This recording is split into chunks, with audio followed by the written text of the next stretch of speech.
¿Qué amigos? Bienvenidos a 2.5 Gasteiz. Viernes 13 de noviembre del 2015 arrancamos el que va a ser el último programa de esta semana.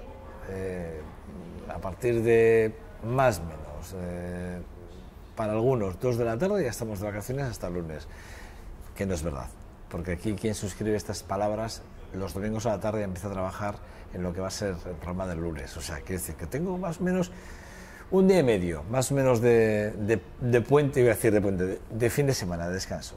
Bueno, el caso es que, bueno, ya saben que los viernes hacemos un programa muchísimo más corto, nos hacemos una primera entrevista y nos vamos directamente a la tertulia y, bueno, luego viene el jefe de redacción deportiva de esta casa, Jon dos Santos, por cierto, con la previa del partido de básquet de Baskonia contra el Zagreb, vamos, contra Cervita, hoy a partir de las, creo, 8 de la tarde.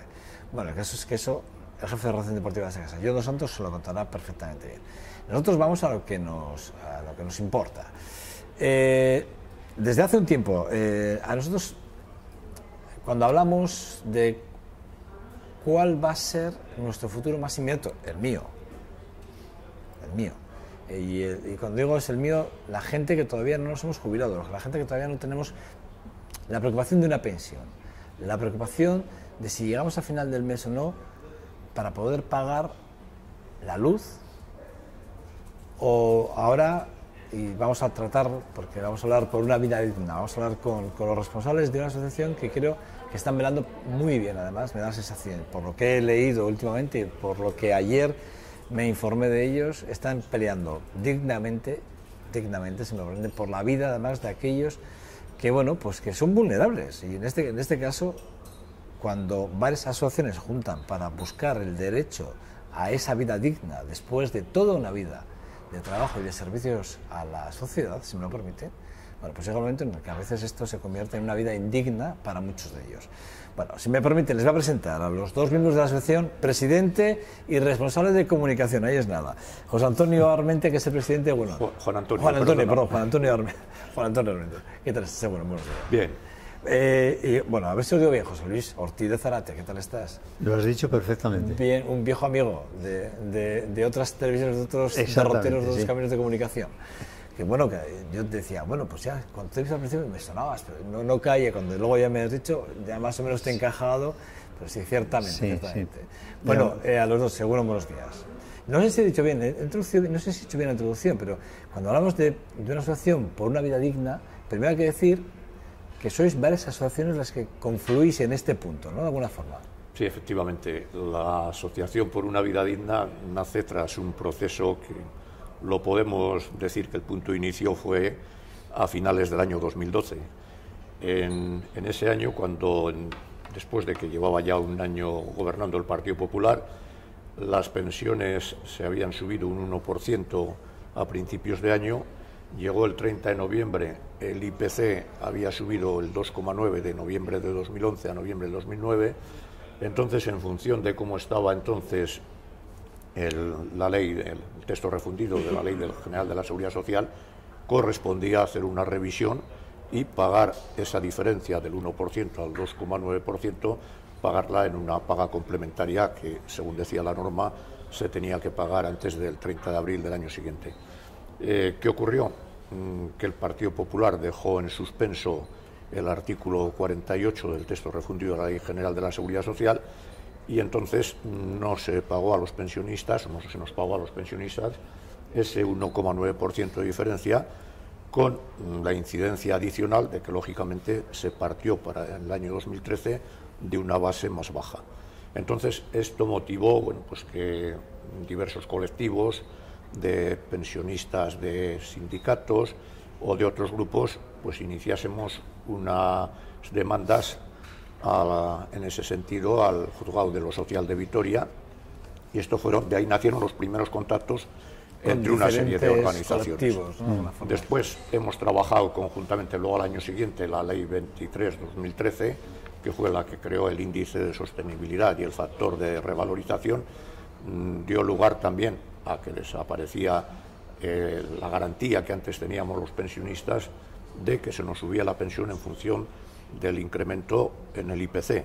Esto desaparece, se crea el índice de sostenibilidad, factor de revalorización, y la subida es del 0,25 y ya perdemos esa garantía. Bueno, pues ahí hubo una serie de movilizaciones. Siempre se habla de revalorización, siempre revalorizar es siempre a la baja, todo. Bueno, siempre puede ser teóricamente al alza, pero, pero es muy relativo. Si sube el IPC menos del 0,25, pero se puede dar esa circunstancia. Pero vamos, el problema, más que si es a la baja o es a la alta, es que has perdido una garantía que te daba la seguridad de que mantenías en ese sentido el poder adquisitivo. Bueno, pues lo mismo, se siguió trabajando. Entonces, ¿qué tipo de organizaciones?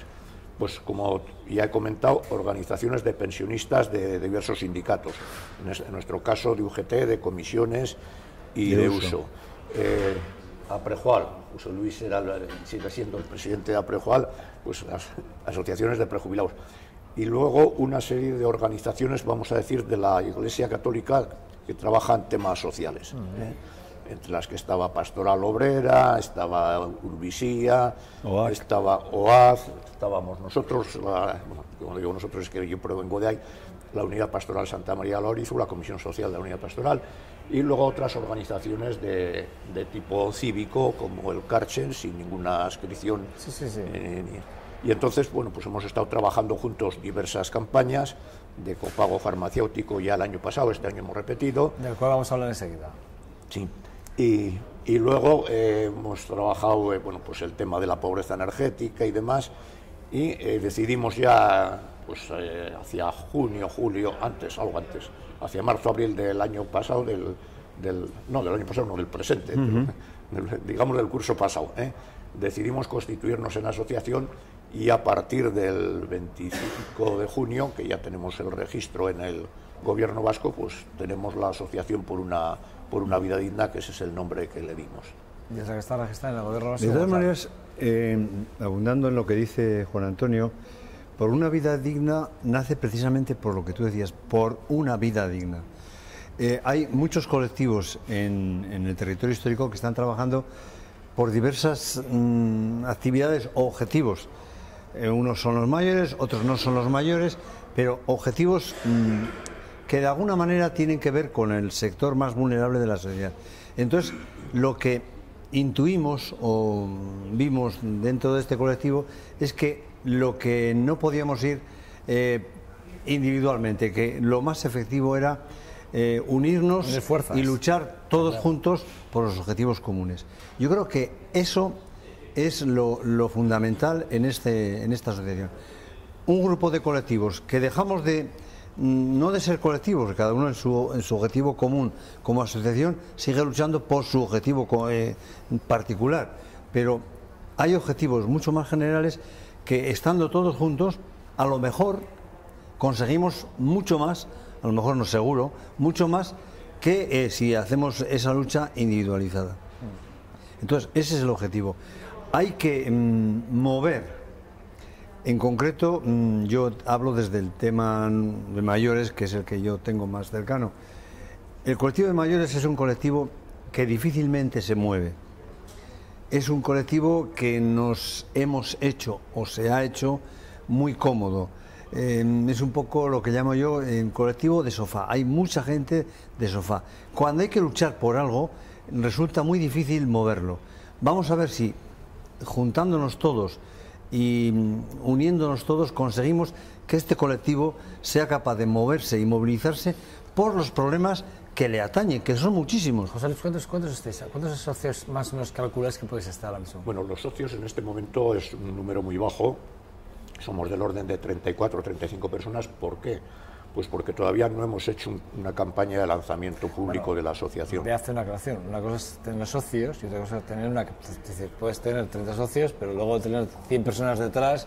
Exactamente. Luego tenemos un amplio colectivo detrás, porque cada uno de los grupos que han constituido la asociación... De hecho, la pregunta igual era... Luego ahora me he dado cuenta que igual la pregunta... Claro, sí, 30, bueno, pues son 30, pero bueno... Sí, no, pues... Realmente los colectivos son mucho más amplios. Multiplica, claro, es que es difícil de comparar porque no sé cuántos pensionistas tiene UGT, por ejemplo, que estén asociados. Pero vamos, es un colectivo mucho más amplio detrás, pero luego como socios como tal, te decía que todavía no hemos hecho una campaña de lanzamiento. ¿Por qué? porque estamos esperando a ver si podemos tener unos locales propios. Hoy en día el domicilio social de Por una Vida Digna está en el domicilio físico de la persona que es la que lleva la secretaría de la asociación. Entonces estamos esperando, se han solicitado ahora al ayuntamiento, y en cuanto consigamos en ese sentido tener unos locales propios, trabajaremos mucho más por comisiones y haremos una cosa que es también uno de los objetivos, que los socios no sean meros socios de pago de cuota y ahí se queda, sino de que trabajen y podamos tocar activa, ¿verdad? Y podemos tocar unos temas, muchos más temas y con más amplitud. Y además, muy importante lo que decía José Luis del tema de trabajar colectivamente.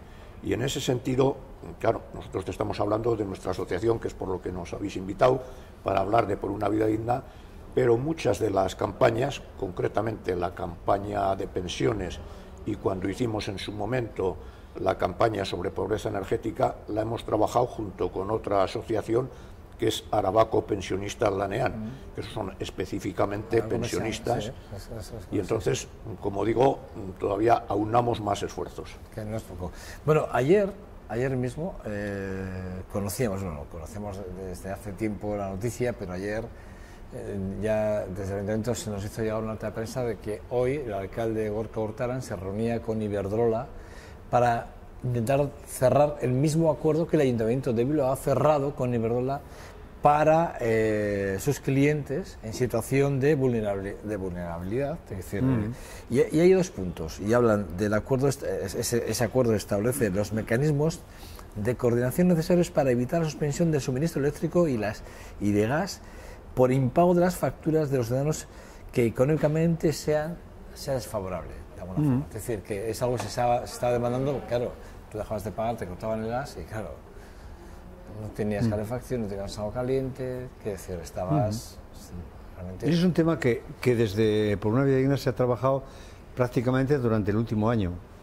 Hemos mantenido entrevistas con prácticamente con todos los partidos, hemos intervenido o hemos estado en el Parlamento urgiendo para que este es un tema que nos preocupaba y que se tratase con la máxima urgencia, porque el tema es urgente y parece ser que por lo menos alguna vía de posible solución hay. También hemos estado con Cruz Roja, hemos entablado en comunicación, en relación con todas las instituciones o partidos que puedan tener algo que ver con este punto. Y parece ser que, por lo menos en el Parlamento, hemos tenido una recepción bastante positiva, en el Ayuntamiento también se ha tenido una recepción positiva y vemos que por lo menos hay alguna vía de solución o por lo menos de posible solución. ¿El acuerdo lo ves positivo? Es decir, sí, efectivamente lo vemos positivo. De hecho, ya el 26 de marzo de este año hubo un acuerdo del Parlamento por el cual se liberaba una cantidad que estaba prevista de 200.000 euros para ayudar a gente que podría estar en estas dificultades de pobreza energética.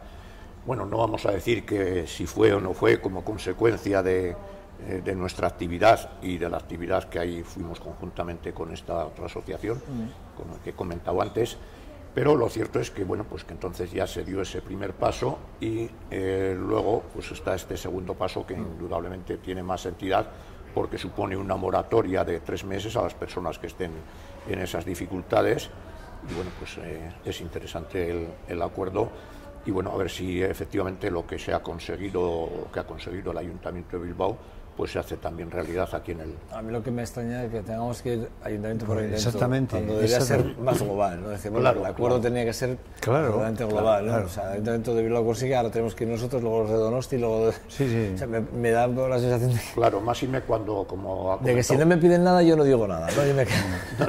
Más y me como ha comentado José Luis, cuando este tema tuvimos todavía otros compañeros fueron una comparecencia en el Parlamento Vasco, pues concretamente creo que fue el 9 de octubre. Me imagino que eso serviría como reactivo también para el paso que se da ahora. Y además es mucho más grave cuando los 3 ayuntamientos son del mismo color. Parece que es más extraño todavía que no haya un un entente cordial entre los tres ayuntamientos y vaya con una política común en ese tema. Me da la impresión que eso a mí personalmente me parece un poco extraño y raro. Que ojalá se consiga todo, pero no entiendo yo esa disparidad. Vale. Unos por aquí, otro por aquí y otro por aquí. El caso es que bueno, es un buen acuerdo. Vamos a intentar dar la parte positiva de todo esto, y cuando una compañía eléctrica da ese paso, bueno, pues vamos a verlo como aunque sea dando vueltas, pero positiva es. Efectivamente, no vamos a verlo desde ahí. Bueno, con el señor Darpón, evidentemente, sí. No sé si habéis reunido. ¿Carta ya la habéis enviado con el tema del copago? Lo que no sé si habéis conseguido reuniros con él o no. No. Es cierto que tampoco le pedíamos una reunión. Pero sí le habéis mandado una carta. Sí, en este tema del copago ya lo iniciamos el año pasado. El año pasado hicimos 2014, sí. Incluso algunas charlas pues por centros de mayores y demás, para informar de la posibilidad que había de la devolución de los pagos farmacéuticos que se habían hecho. Posibilidad que está limitada a aquellos pensionistas que tengan pensiones inferiores a 18.000 euros anuales o parados sin prestación ni contributiva ni asistencial. Bueno, el año pasado hicimos una campaña en ese sentido de divulgar el tema y este año hemos vuelto a repetir. Este año hemos vuelto a repetir un poquito el tema, pero digamos con otra fórmula. Bueno, de una parte se ha mandado al señor Darpón, como comentabas, una carta en la que le decimos que creemos que en el 2016, bueno, primero decimos que estamos en desacuerdo con el copago farmacéutico en general.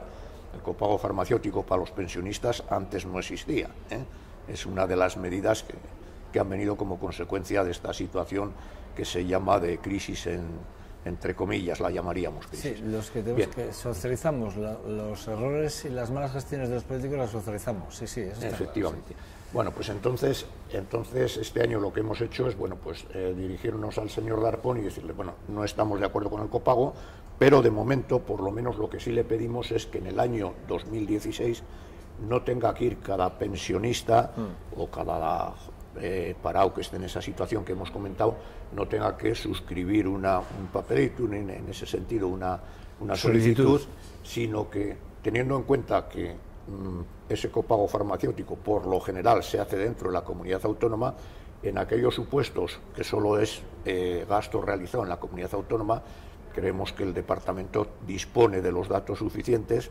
como para poder hacer la devolución de oficio.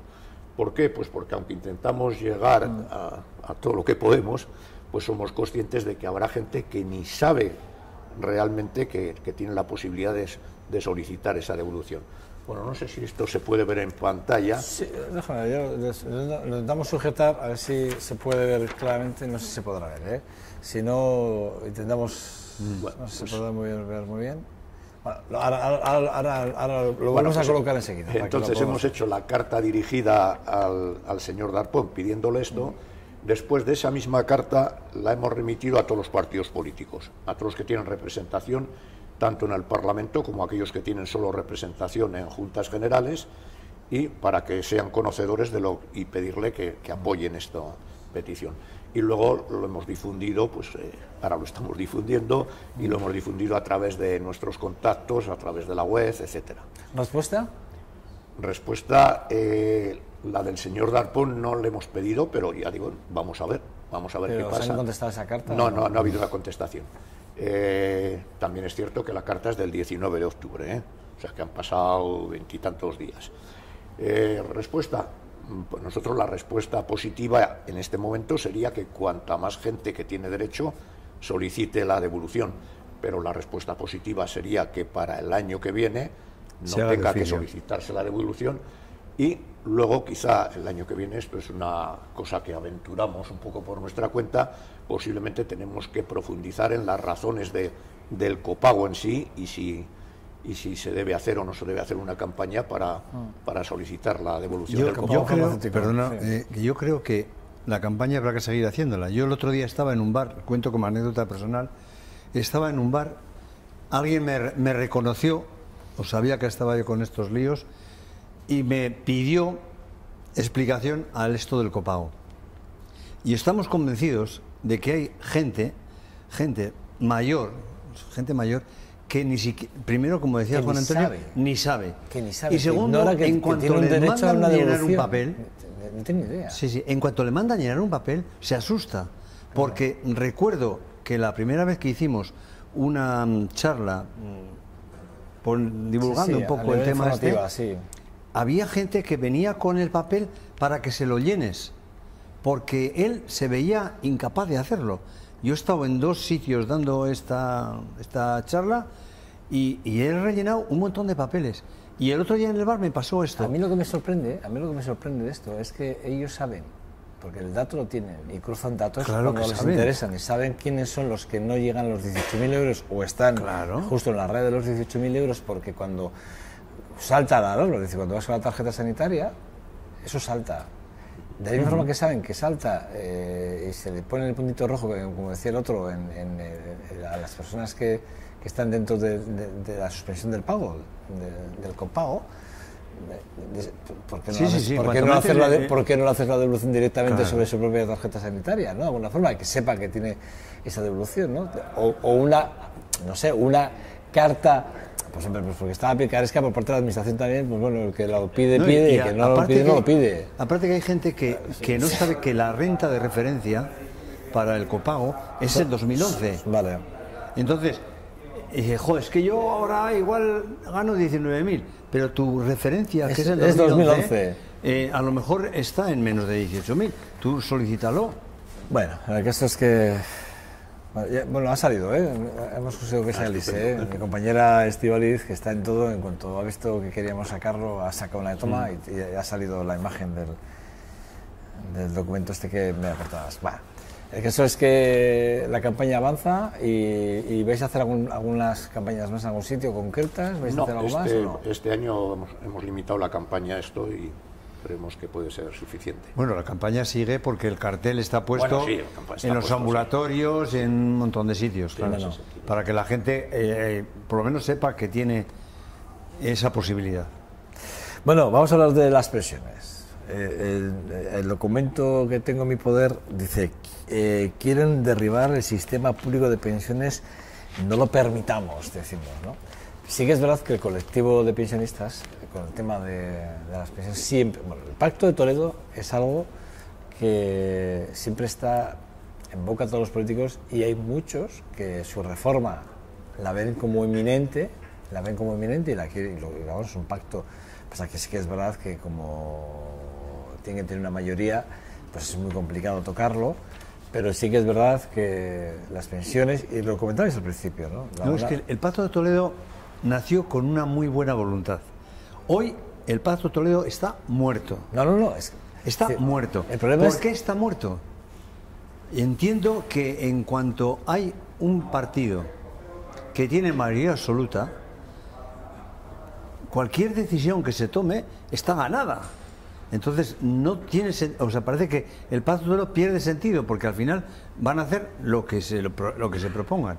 Entonces yo creo que el Pacto de Toledo, que nació como un lugar de encuentro y de consenso, en este momento ha perdido ese matiz, porque la gente, como dice, joder, si hay mayoría absoluta, si van a hacer lo que quieran, y ha perdido ese matiz, lo que las mayorías absolutas, que yo creo que a partir de ahora ya van a ser más complicadas. Sí, mira, el pacto de Toledo, que es del año 95, bueno, pues realmente fue un esfuerzo, como comentabas tú, José Luis, de consenso, de trabajar en común, al menos las organizaciones sindicales, patronales y el gobierno, las sindicales de mayor implantación, por supuesto. Y en ese sentido tiene ese aspecto favorable, pero tiene un contrapunto, y es que allí se bendecía, por decirlo así, la separación de fuentes de financiación de la seguridad social. Correcto. ¿Qué pasa con la seguridad social? El sistema público de la seguridad social nace en el año 1967, hasta entonces había una serie de seguros de vejez, de no sé qué, de tal, pero como sistema nace en el año 67. ¿Cómo nace? Diciendo, bueno, esto se va a financiar con cotizaciones de empresarios, con cotizaciones de trabajadores y con la asignación de los presupuestos generales del Estado. Es decir, digamos que era un trípode, que tenía 3 patas. Bien, entonces enseguida se vio que había gente que, bueno, pues que consideraba que esto no era viable. Nace como sistema además de solidaridad, de reparto, como contrapunto a lo que pueden ser los planes privados de pensiones, lo que pueden ser los seguros en ese sentido. Bien, nace como contrapunto y funciona francamente bien, y funciona en ese sentido con superávits de la seguridad social importantes, pero como digo, desde el principio ya había agoreros. Por citar un ejemplo, pues un estudio que hizo el Banco Bilbao entonces, que era BBVA, Bilbao, ¿no? BBV, y reunió nada menos que a 34 expertos. ¿Para qué? Para decir que era inviable el sistema de seguridad social del Estado español. Bueno, y que para el año 2000 iba a suponer ese estudio, iba a suponer la seguridad social un aumento en ese sentido de 2 puntos sobre el PIB. ¿Qué ocurre? Que en el 2000 hubo en ese sentido beneficio de la seguridad social. Bueno, entonces volvemos otra vez al año 95 en los pactos de Toledo, y como comentaba, lo que hace es decir, bueno, vamos a ver, las pensiones contributivas exclusivamente que se financien con las cotizaciones de empresarios y trabajadores, y las pensiones no contributivas, las asistenciales y los complementos a mínimos con los presupuestos generales del Estado. Claro, entonces en aquel momento que la seguridad social tenía un superávit y lo ha seguido teniendo, pues muy bien, nadie se alarma, pero claro, ¿qué pasa? Que ya se ha hecho la división, y digamos que ya se ha dado el regalito, pero un regalito envenenado. ¿Por qué? Porque ¿qué ocurre luego si en un momento dado, como está ocurriendo ahora, el sistema público de pensiones, las cotizaciones no son suficientes? Pues ocurre que hay que echar mano del fondo de reserva, ocurren los alarmismos, y ocurre que decir, bueno, pues esto se viene abajo, y entonces medidas tras medidas, pues para, en ese sentido, disminuir las pensiones. Esto es un poquito, en una gran síntesis, esto es un poquito lo que está ocurriendo en este momento. José Luis, ¿en qué punto nos encontramos ahora mismo? Ahora mismo, pues ahora mismo nos encontramos con una doble faceta que a mí me parece que es muy significativa. Por una parte estamos los pensionistas que ya tenemos pensión. Tenemos pensión, tenemos todos los recortes que nos puedan poner, porque hasta hace poco, y esto no es un estudio mío, es de Comisiones Obreras, se hablaba de que habíamos perdido hasta no sé qué año un 20%. Ahora resulta que nos ponen el 0,25, nos han quitado la salvaguardia del IPC, ahora es el 0,25. En este año nos dicen, no, encima os hemos subido, porque como el IPC está por debajo, este año habéis tenido un incremento. Muy bien, muchas gracias. Muchas gracias. Entonces, ¿qué pasa? Que los pensionistas actuales nos pueden recortar algo, pero pensión tenemos. Pero cuando nosotros hablamos de pensiones, nos referimos más a las pensiones de nuestros hijos y las de nuestros nietos. Y esas son las que tienen interrogaciones. Y en este momento, todos estos recortes de pensiones están llevando a que haya entidades públicas, llámese bancos y llámese instituciones, que están diciendo, no, usted haga un plan de pensiones complementario. Oiga, o planes de ahorro con tipos de interés. Claro. No me diga usted eso, porque yo gano 600 euros o 700, 800 euros, y con eso malamente puedo vivir, como para hacerme un plan de pensiones. Entonces, ¿a futuro qué pasa?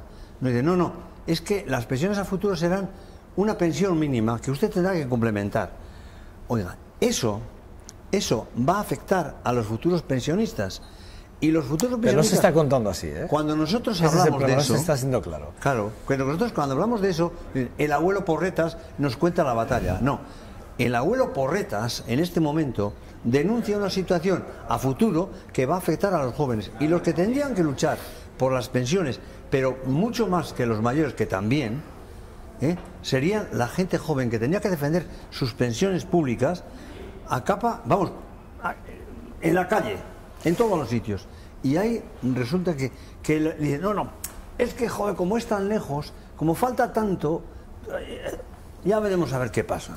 Bueno, el caso es que sí que es verdad que para el 2016 hablaban de un recorte importante, un recorte pero bastante importante. No, es que están hablando de que el fondo de reserva tiene vigencia hasta el 2020. Ese es el asunto, que tú hablas del 2019, creo que decías antes, ¿no? Cuando se agote entre el 30%, claro, algunos hablan incluso, tú decías antes, incluso de un recorte hasta del 40%, ¿no? Claro, es que el tema es que... No queremos ser alarmistas. De una parte, es lo que hay. Como ha dicho José Luis, bueno, pues ya ha habido unos recortes, el tema que hemos comentado antes del 1,9 y la actualización que perdimos, etcétera. Pero es que, claro, en el 2019 entra en vigor lo que se llama el factor de sostenibilidad. ¿Qué quiere decir? Es una revisión, ¿no? Es una revisión... Es que a partir de ese momento se va a tener en cuenta la esperanza de vida del jubilado. De forma que si uno se jubila en el año, se ha jubilado, por ejemplo, en el año 2013, 2014 o 2015, bueno, dicen, en función de la cotización tiene usted una base reguladora X y le sale una pensión X. Bien, ¿qué va a ocurrir en el 2019? Va a decir, no, pero es que el jubilado del año 2013 tenía una esperanza de vida a partir de ese momento de 15 años. Como ahora vamos a tener en cuenta la esperanza de vida y vamos a suponer que sigue subiendo la esperanza de vida, vamos a suponer que es también mucho suponer, resulta que ya su esperanza de vida no es de 15 años, es de 16 y medio. Por tanto, no le vamos a pagar más cantidad que al otro y entonces la dividimos entre un periodo mayor y nos sale todavía caro un recorte. Entonces, eso es un poco. Y en ese sentido, bueno, pues nosotros estamos haciendo una campaña. ¿Qué hemos hecho? Bueno, pues primero hemos hecho un análisis de cómo vemos nosotros la evolución del sistema de la seguridad social. Hemos hecho un documento en el que analizamos todo esto desde el año 67, cómo ha ido evolucionando. Sí, es el que tengo yo, este documento que tengo yo que está muy bien explicado, está perfectamente explicado. Bueno, pues en ese documento que tú tienes y que está...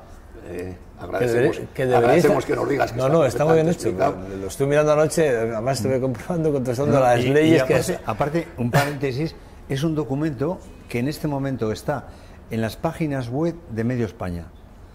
Es un documento que ha tenido una trascendencia que ni nosotros esperábamos. Yo lo cotejé anoche, cotejé con las leyes que además, porque solapáis el año, un poco, es la cronología, con los años, la ley, la normativa, incluso dais el dato concreto de dónde sacáis la información, y la verdad es que es un documento que no me extraña que esté en muchas webs, porque está muy bien. No, está prácticamente en todas las webs de cualquiera.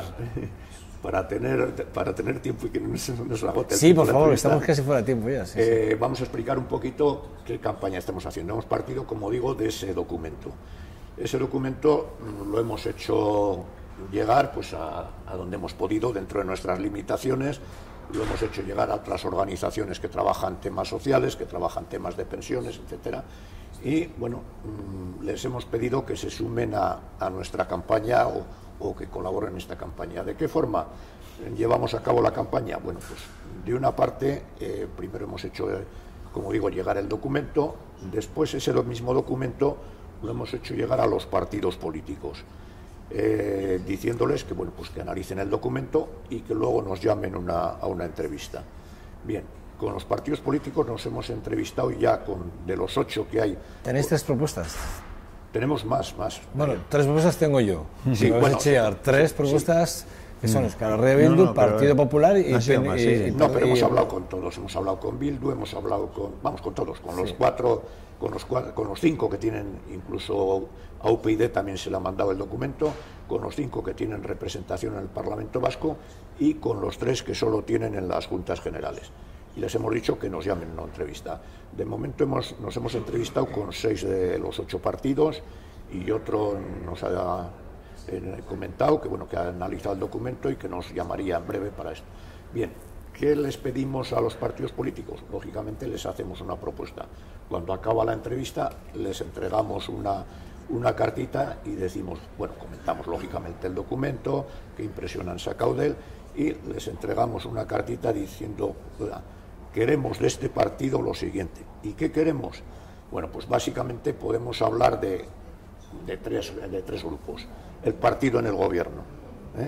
Al partido en el gobierno le hemos pedido que dé marcha atrás en las medidas que ha tomado, que dé marcha atrás en la Ley 23/2013, y le pedimos además otra cosa. Le pedimos, oiga, usted ha hecho una serie de medidas de fomento del empleo, la tarifa plana, en este momento están los 500 primeros sueldos que se pagan a un trabajador por un contrato indefinido, y lo indefinido, entrecomillémoslo bien, y entonces le pedimos, bueno, oiga, ¿cuánto está usted gastando en esas medidas de fomento del empleo?